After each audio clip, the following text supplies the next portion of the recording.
Polar coordinate system के development के लिए किसी एक मैथमेटिशियन को क्रेडिट नहीं दिया जा सकता। There are number of mathematician over the centuries ये डेवलपमेंट में आया है। बेसिकली इसकी जो एग्जिस्टेंस की बात आती है वो स्टडी ऑफ स्पाइरल्स से आती है। स्पाइरल्स कुछ इस तरह की इसे जो हम स्पाइरल बोलते हैं इसकी स्टडी के ऊपर आता है। और ये जो स्टडी की गई है बहुत सारे मैथमेटिशियन के द्वारा की गई है। फिर लेटर ये देखा गया है कि ये जो कॉन्सेप्ट जो यहाँ पर यूज किया गया वो कॉन्सेप्ट का यूज करके हम प्लैनेटरी मोशंस या फिर हम एस्ट्रोनॉमी की बात करें तो वहाँ पर इसको इसका यूज बहुत अच्छा है। बहुत आसानी से हम चीज़ों को एक्सप्रेस कर पाते हैं। हमारा जो रिप्रेजेंटेशन है फिजिकल प्रॉब्लम का वो बहुत ही शॉर्ट और कॉन्साइज हो जाता है। तो इसीलिए इसका डेवलपमेंट हुआ और इसके डेवलपमेंट में जो मेजर कंट्रीब्यूशन माना जाता है जो modern day polar coordinate system है वो ड्यू टू न्यूटन बर्नौली कहा जाता है। तो आज जो है हम कोऑर्डिनेट सिस्टम देखना चाहते हैं कि क्या है। एक सिंपली हम देखेंगे कि कोऑर्डिनेट सिस्टम में हम कैसे किसी पॉइंट को रिप्रेजेंट करते हैं और उसे हम कार्टेशियन कोऑर्डिनेट सिस्टम से कंपेयर करेंगे। उसके बाद नेक्स्ट क्लासेस में हम पोलर कोऑर्डिनेट सिस्टम के बेस कुछ क्वेश्चंस करेंगे, उससे रिलेटेड टॉपिक्स को कवर करेंगे। सबसे पहले आते हैं पोलर कोऑर्डिनेट सिस्टम होता क्या है। तो पोलर कोऑर्डिनेट सिस्टम में हमारे पास एक पोल होता है और एक पोलर एक्सिस होता है। तो ओ को हम बोलेंगे पोल और ओ एक्स जो है वो पोलर एक्सिस। तो हम जानते हैं कि प्लेन जो है कोई पॉइंट किसी प्लेन में मूव कर रही है तो उसकी डिग्री ऑफ फ्रीडम 2 है। मीन्स उसका डायमेंशन 2 है, हम ये भी जानते हैं। तो डायमेंशन 2 है मतलब दो चीज़ों को हमें बेस मानना पड़ेगा। तो हम जब रेक्टेंगुलर कोऑर्डिनेट सिस्टम की बात करते थे तो प्लेन में दो परपेंडिकुलर लाइन को हम बेस मान लेते थे कि ये फिक्स मान लिया हमने एक्स एक्स डैश और वाई वाई डैश। ये दो परपेंडिकुलर लाइंस है, इसे हमने पूरे प्लेन में फिक्स कर लिया और कोई भी पॉइंट है उसका लोकेशन हम इन दो फिक्स पॉइंट के रेफरेंस में लेते हैं। तो ये दोनों फिक्स पॉइंट हैं, जिस पॉइंट पे ये क्रॉस करते हैं उसे हमने ओरिजिन नाम दे दिया था। और यहाँ पर यदि कोई पॉइंट पी है तो पी से जब हम परपेंडिकुलर ड्रॉ कर रहे हैं जो एक्सिस इसे हमने नाम दिया, जो फिक्स लाइंस है उसे हमने एक्सिस नाम दिया। एक को एक्स दिया दूसरे को वाई दिया। हम इसको भी एक्स बोल सकते थे इसको वाई बोल सकते हैं, वो हमारे ऊपर है। ठीक है, लेकिन हमने फिक्स किया गया कि हॉरिजॉन्टल को हम एक्स एक्सिस बोलेंगे और वर्टिकल को हम वाई एक्सिस बोलेंगे। तो ये हमारा एक्स एक्सिस हो गया। तो पी है, कोई पॉइंट पी है, पी से जब हम परपेंडिकुलर ड्रॉ करते हैं तो ओरिजिन से जो फुट ऑफ परपेंडिकुलर ए है इसके बीच का जो डिस्टेंस है यदि ये डिस्टेंस को यदि हम एक्स मान लें और यहाँ से जब हम परपेंडिकुलर ड्रॉ करें वाई एक्सिस पे और ये इसका फुट ऑफ परपेंडिकुलर बी है तो ओ से बी का जो डिस्टेंस है और से बी का डिस्टेंस को यदि हम वाई मान लें तो इसका कोऑर्डिनेट हो जाता था एक्स वाई। तो इस तरह से हम किसी भी पॉइंट को यूनिकली डिटरमिन कर सकते हैं इस तरह के सिस्टम में। तो यहाँ पर हमने देखा कि दो चीजें जरूरी हैं, एक हमने एक्स एक्सिस फिक्स किया, एक हमने वाई एक्सिस फिक्स किया और किसी भी पॉइंट का इन दो एक्सिस के रेफरेंस में हम कोऑर्डिनेट्स डिफाइन कर सकते हैं। तो पोलर कोऑर्डिनेट सिस्टम में भी चूंकि हम किसी प्लेन के पॉइंट्स को का रेफरेंस चाहते हैं तो उसमें हमने क्या किया, इसमें भी दो चीजें फिक्स की। हमने एक पॉइंट फिक्स किया जिसे हमने पोल कहा, जिसे हमने ओ से रिप्रेजेंट किया और ओ से कोई भी एक रे निकल रहा है उस रे को हमने रिप्रेजेंट किया ओ एक्स से। तो ओ एक्स जो है इसे हमने पोलर एक्सिस का नाम दिया। अब हम यहाँ पर कोऑर्डिनेट्स किसी पॉइंट्स को कैसे रिप्रेजेंट करते हैं, तो कोई भी पॉइंट हम ले लें प्लेन के ऊपर पी और हम जब इसे ड्रॉ करते हैं ओ से पी को ज्वाइन कर रहे हैं मीन्स ओ से पी का जो डिस्टेंस है उसको हम आर लेते हैं और ओपी को ज्वाइन करने के बाद जो एंगल बन रहा है उसे हम यदि थीटा बोलते हैं तो इसे हम आर थीटा बोलते हैं। जैसे यहाँ पर एक्स को क्या बोलते हैं, एक्स कोऑर्डिनेट वाई कोऑर्डिनेट इसी को एब्सिसा बोलते हैं, एब्सिसा इसी को ऑर्डिनेट बोलते थे। तो यहाँ पर आर को रेडियल कोऑर्डिनेट बोलते हैं, रेडियल, और थीटा को हम एंगुलर कोऑर्डिनेट बोलते हैं। तो हमने किसी पॉइंट का डिस्क्रिप्शन दिया पी आर थीटा। अब यहाँ ध्यान देने वाली बात है जो आर है वो आर क्या है, डिस्टेंस है किसी पॉइंट का ओरिजिन से, तो ये जनरली या यूजुअली आर को पॉजिटिव लिया जाता है, लेकिन कभी कभी कन्वीनियंस के लिए आर को हम नेगेटिव भी लेते हैं, तो उसके ऊपर हम बाद में डिस्कस करेंगे। थोड़े हम इसके इस चीज को समझने की कोशिश करते हैं कि ये है क्या।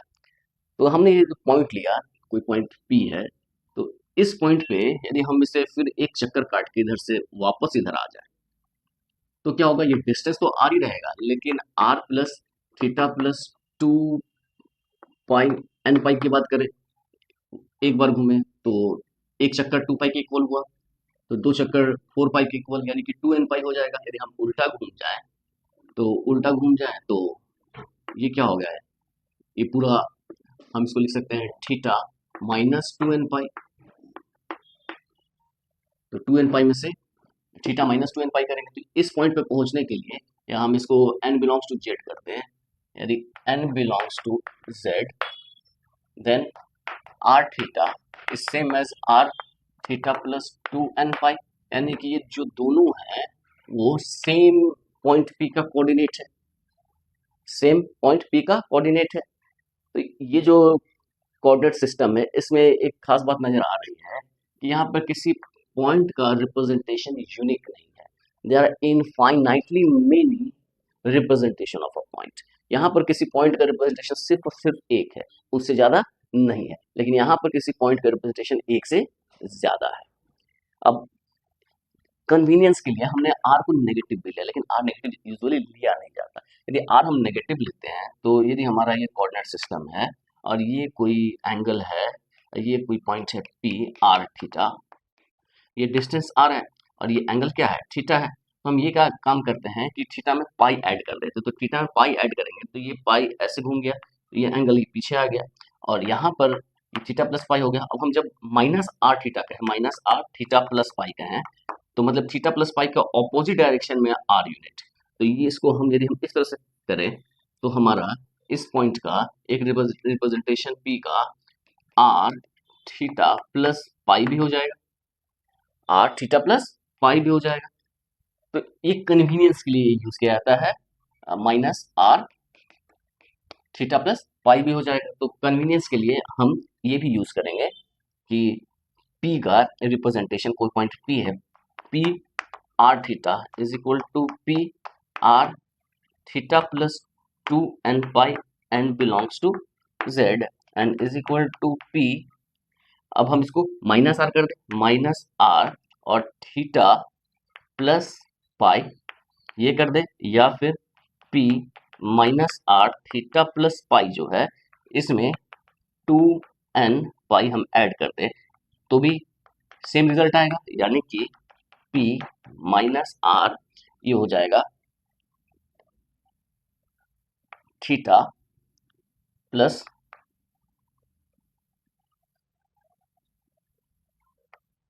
2n+1 पाई।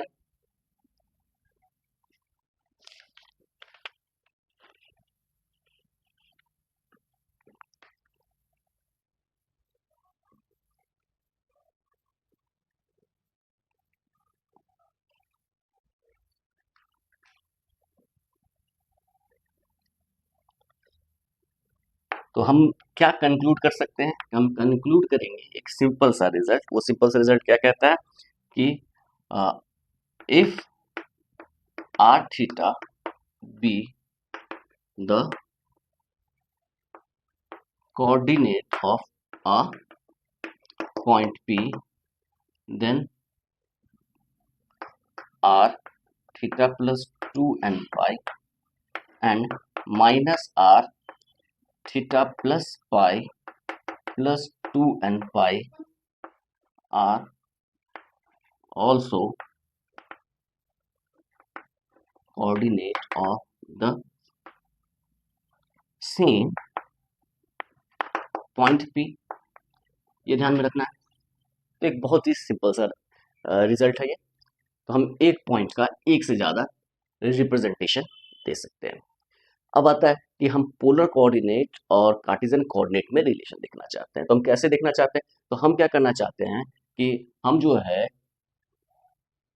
इस कोऑर्डिनेट सिस्टम को इसके ऊपर सुपर इम्पोज कर दे, इसके ऊपर रख दे। कैसे रखे कि ओरिजिन पोल के ऊपर आए और उसका जो एक्स एक्सिस है ये पोलर एक्सिस के ऊपर आ जाए। देखते हैं क्या होता है उस केस में। कोऑर्डिनेट सिस्टम क्या है, ये हो गया पोल और ये हो गया पोलर एक्सिस। हमने क्या किया, सुपर इम्पोज कर दिया। तो इसके ऊपर परपेंडिकुलर हम डाल देते हैं, ये हमारा वाई वाई डैश हो गया और ये एक्स एक्स डैश हो गया। तो ये हमारा पोल था, वो पोल भी हो गया, ओरिजिन भी हो गया।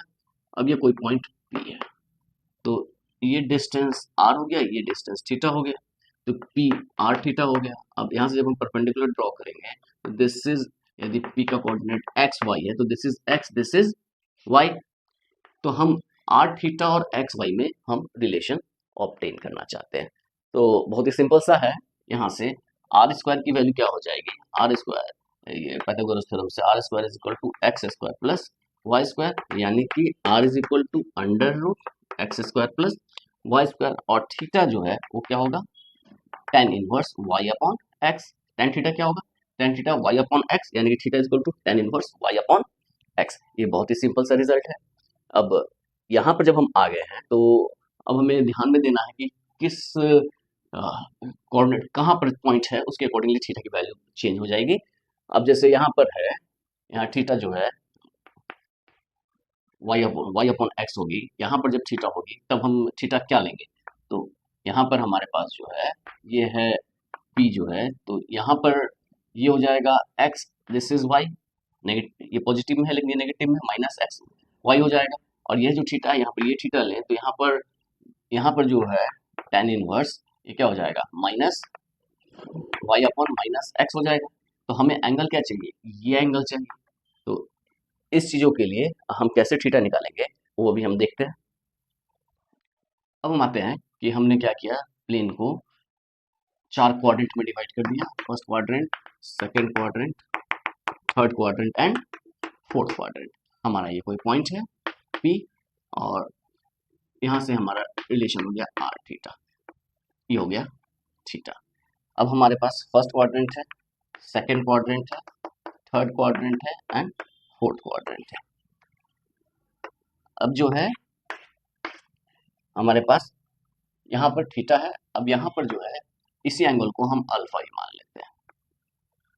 अब यहाँ पर जो पॉइंट होगा तो ये एंगल अल्फा मान लेते हैं, तो ये पॉजिटिव है, ये पॉजिटिव ले तो टेन हम अल्फा बहुत आसानी से निकाल सकते हैं।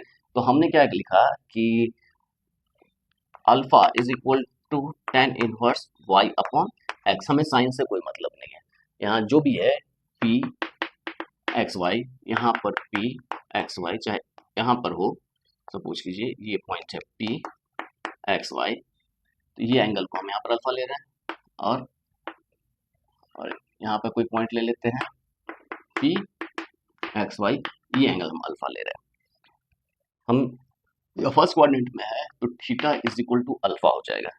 तो फर्स्ट क्वाड्रेंट में थीटा की वैल्यू हम देखते हैं, theta is equal to alpha हो जाएगा। सेकंड क्वाड्रेंट में हमें रेडियल एंगल ये है, ये ध्यान देना है, रेडियल एंगल ये है, तो यहाँ पर क्या होगा, पाई माइनस अल्फा हो जाएगा। सेकंड क्वाड्रेंट में क्या हो जाएगा, पाई माइनस अल्फा। तो अल्फा जो है हमने क्या किया, एक्यूट एंगल लिया, alpha is equal to tan inverse y upon x लिया, तो ये एंगल हमें एक्चुअली मिल रहा है। फिर यहाँ पर लिया तो ये एंगल हमें मिल रहा है, तो ये एंगल जो मिल रहा है यहाँ क्या हो जाएगा, पाई प्लस अल्फा, यहाँ पर थीटा की वैल्यू, और यहाँ पर क्या हो जाएगा, या तो हम माइनस अल्फा लिख लें, theta is equal to minus alpha और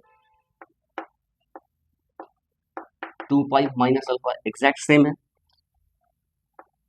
तो हमारे पास ये आ गया।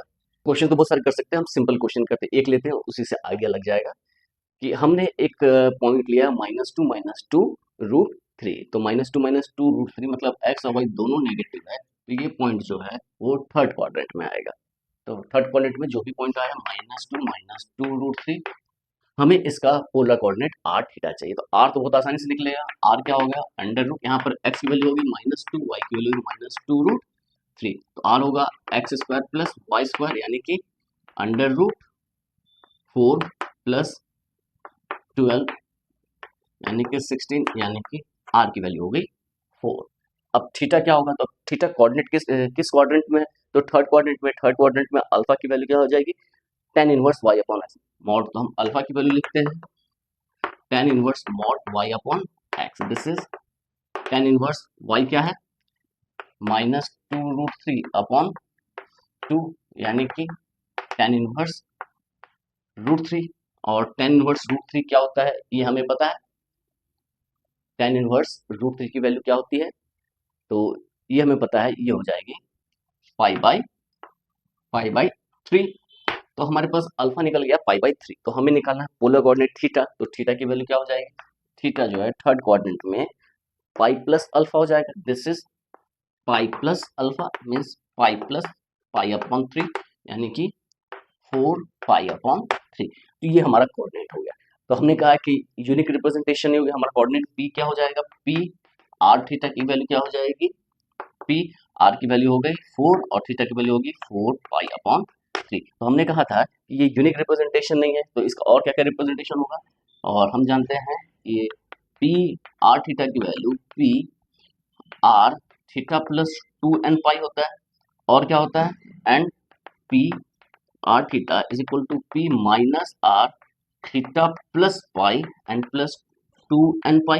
यदि हम माइनस आर करेंगे तो पाई ऐड कर देते थे, तो ये जो वैल्यू है ये वैल्यू क्या आ जाएगी, तो ये हो जाएगा पी आर की वैल्यू 4 हो जाएगी, और थीटा प्लस 2n पाई मतलब 4 पाई बाई 3 प्लस 2n पाई, और ये वैल्यू हो जाएगी पी -4 और थीटा प्लस पाई, तो हमारा ये जो है 4 पाई बाई 3 अब प्लस पाई करेंगे तो ये क्या हो जाएगा 7 पाई बाई 3। तो इसको हम 3 से डिवाइड कर देते हैं, तो 2 पाई प्लस पाई बाई 3 हो जाएगा। तो 2 पाई जो है 2 पाई को हम फिर 2n पाई में ले जा सकते हैं, तो इसको हम लिख सकते हैं पाई बाई 3 प्लस 2n पाई, यहाँ पर n बिलोंग करेगा z में। तो इस तरह से इस पॉइंट का पोलर कोऑर्डिनेट्स क्या हो जाएगा, इन जनरल इस पॉइंट का polar coordinates P4 4 pi by 3 plus 2n पाई, या फिर P-4 pi by 3 plus 2n पाई, ये होगा। तो इस तरह से हम किसी भी पॉइंट का जो कार्टेशियन फॉर्म है, कार्टेशियन कोऑर्डिनेट है, उसको पोलर कोऑर्डिनेट में ट्रांसफॉर्म कर सकते हैं। बस ध्यान में ये देना है कि पोलर कोऑर्डिनेट जो है किसी पॉइंट का वो यूनिक नहीं होता है, they are infinitely many polar coordinates for a single point in polar coordinate system, ये ध्यान में रखना है। तो नेक्स्ट क्लास में हम इसी पे पोलर कोऑर्डिनेट्स तो हमने देख लिया, अब इससे रिलेटेड जो इक्वेशंस आएंगे टेंजेंट नॉर्मल वो सारी चीजें हम देखते हैं।